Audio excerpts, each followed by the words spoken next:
আমার বাবা ব্লাড ক্যান্সারে মারা গেছে আজ থেকে 7 মাস আগে। আমাদের জমি জায়গা যা ছিল সব বিক্রি করে আমার আব্বার চিকিৎসা করানো হয়েছে। তারপরে আমার আব্বা এই দুনিয়াতে মারা গেছে ব্লাড ক্যান্সারে আজ থেকে 7 মাস আগে।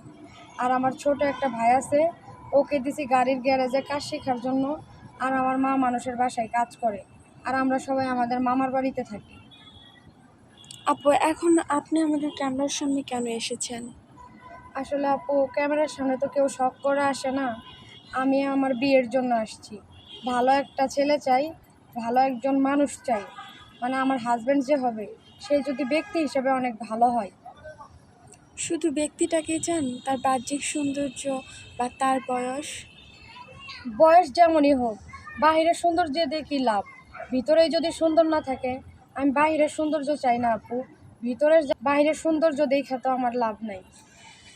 আপু, তাহলে আপনার আচ্ছা আপু, আপনি তো অবিবাহিত, তাই না? জি আপু। যদি কোনো বিবাহিত ভাই আপনাকে বিয়ে করতে চায়, কারণ এই মুহূর্তে অনেক দর্শক আপনাকে দেখছে, তাই না? সবার মনে বাসনা জাগতেই পারে, ফুলিকে চাই। আসলে বিবাহিত হলে সমস্যা নাই, কিন্তু মনটা ভালো হতে হবে। আর যে সব সময় আমাকে ভালোবাসবে, আমাকে সারা জীবন আগলায় রাখবে, আমি এইরকম একটা মনের মানুষ চাই।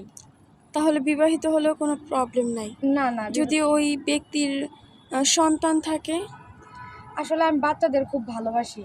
আমি নিজে টিউশনি করাই, আমি ছোট ছোট বাচ্চা পড়াই। ঠিক আছে আপু, তো আপনার সাথে যোগাযোগ করবে কিভাবে? কেউ যদি আপনাকে বিয়ে করতে চায় বা ওনার জীবন গল্প আপনাকে শেয়ার করতে চায়, কিভাবে যোগাযোগ করবে? আসলে কেউ যদি আমাকে বিয়ে করতে চায় বা আমার সাথে যোগাযোগ করতে চায়, স্ক্রিনে যে নাম্বারটা দেওয়া থাকবে সেই নাম্বারে ফোন দিলে আমাকে পাবে। এটা কার নাম্বার, আপনার না না চ্যানেল না, এটা কর্তৃপক্ষের? তো আপনাদের নাম্বার আপু, এটা আমার নাম্বার না। আপনাদের সাথে যোগাযোগ করলেই হবে।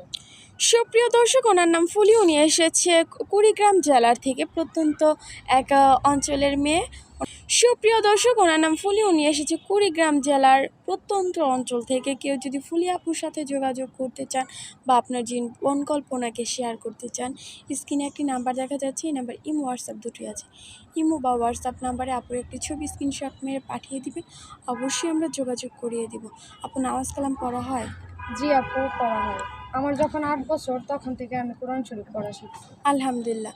আপু, বাংলা কতদূর পড়ার সুযোগ পেয়েছিলেন? Inter second year. আচ্ছা আপু, ভালো থাকবেন। অসংখ্য ধন্যবাদ। আপনার সাথে গল্প করে খুব ভালো লাগলো। আসসালামু আলাইকুম। ওয়ালাইকুম সালাম। আসসালামু আলাইকুম সবাইকে।